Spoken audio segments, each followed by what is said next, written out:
Bergville area, infamous for its illegal dagga trade, is seeing the benefits of the 2018 Constitutional Court ruling that decriminalized the use of weed for personal use. The KwaZulu-Natal Midlands community is expected to produce its first yield in the first week of April from a project that started a few years ago with the cultivation of dagga for medical purposes. Vikizitha Mlotshwa is the mayor of Okhahlamba Municipality, and he joins us now. Mayor, thank you so much for making time. So you will be producing your first yield on the first week of April after a pilot project that has clearly proved to be a success. No, thank you. Greetings to you and your listeners. Definitely, in April, we are doing our first harvest since we started this project. How did it all start? Following the legalization of cannabis in 2018, this has been confusion with how to implement and enforce the new regulations. However, what we at Okhahlamba were focused on was to empower people by using a pharmaceutical framework and stay away from recreational marijuana or dagga. As a government, we shall not encourage smoking dagga, but rather the medicinal advancement and utilization for the health benefits for our people, and also expand internationally.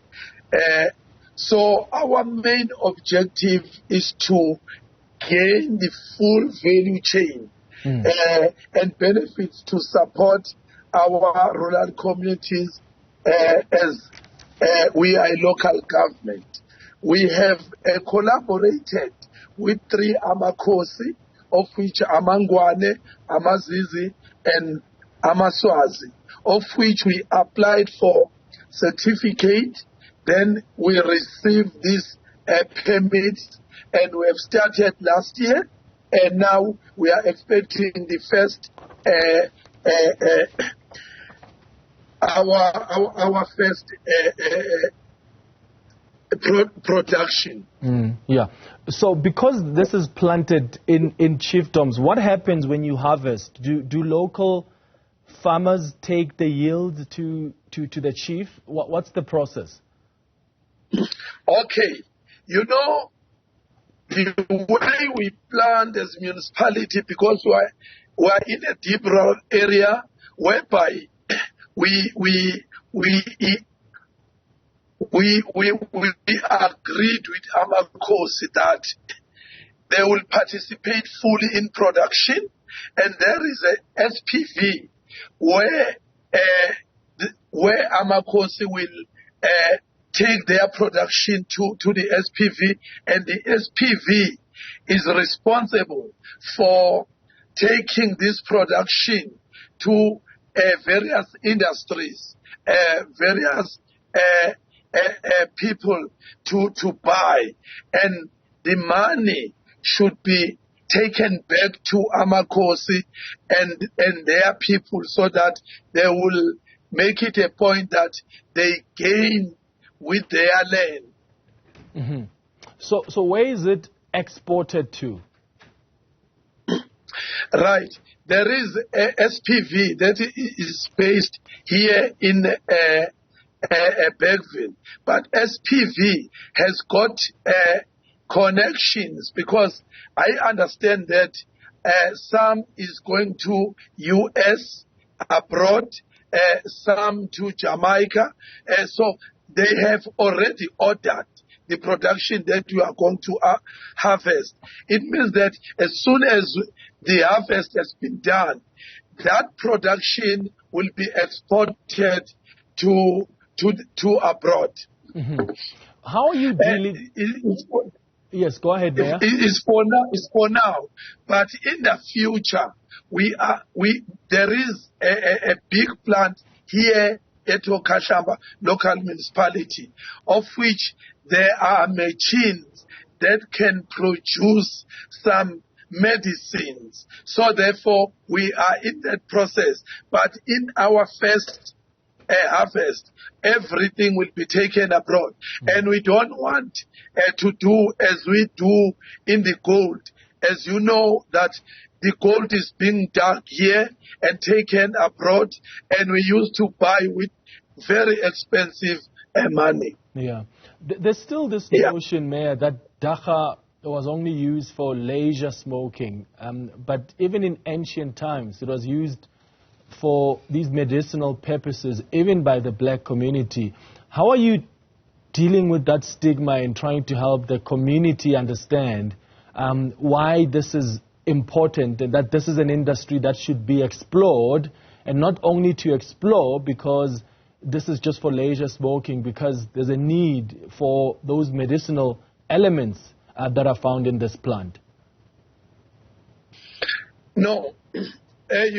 First of all, let me just briefly inform you about the history.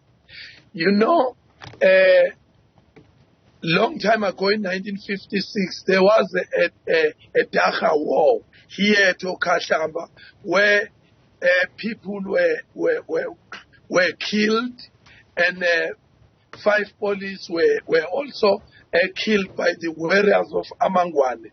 Then it is where it started.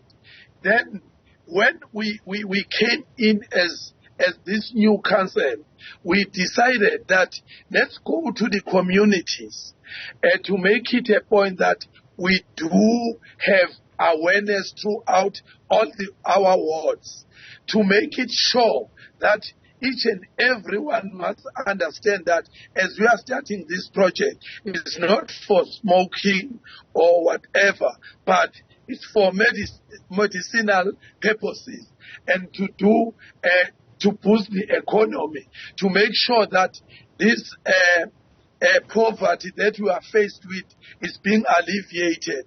So therefore, our community awareness has been done. They are aware now.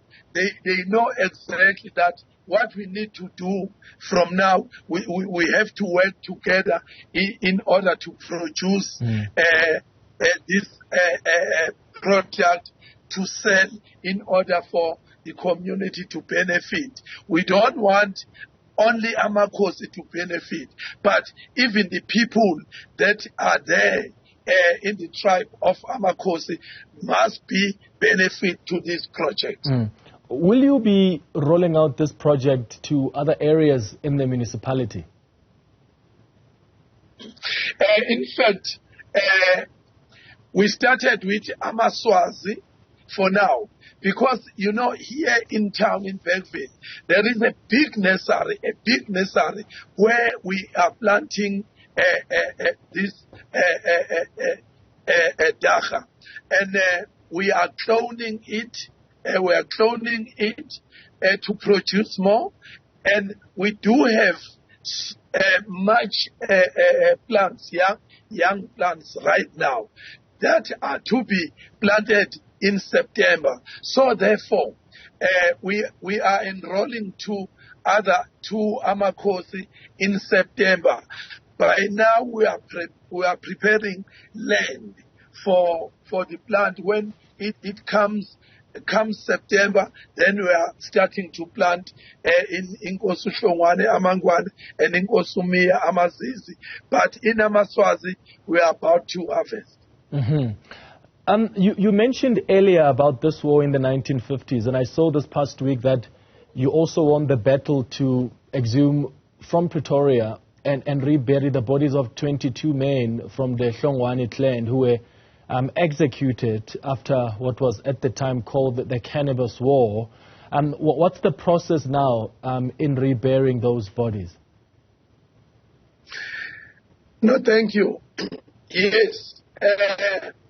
In fact, we have located now where exactly these people were buried, because we understand we do have a map from the Rebecca Cemetery in Pretoria, we have gone there and we got somebody who was working there 30 years ago, and he showed us, he came with a map, and we located the exact graves that these people were buried.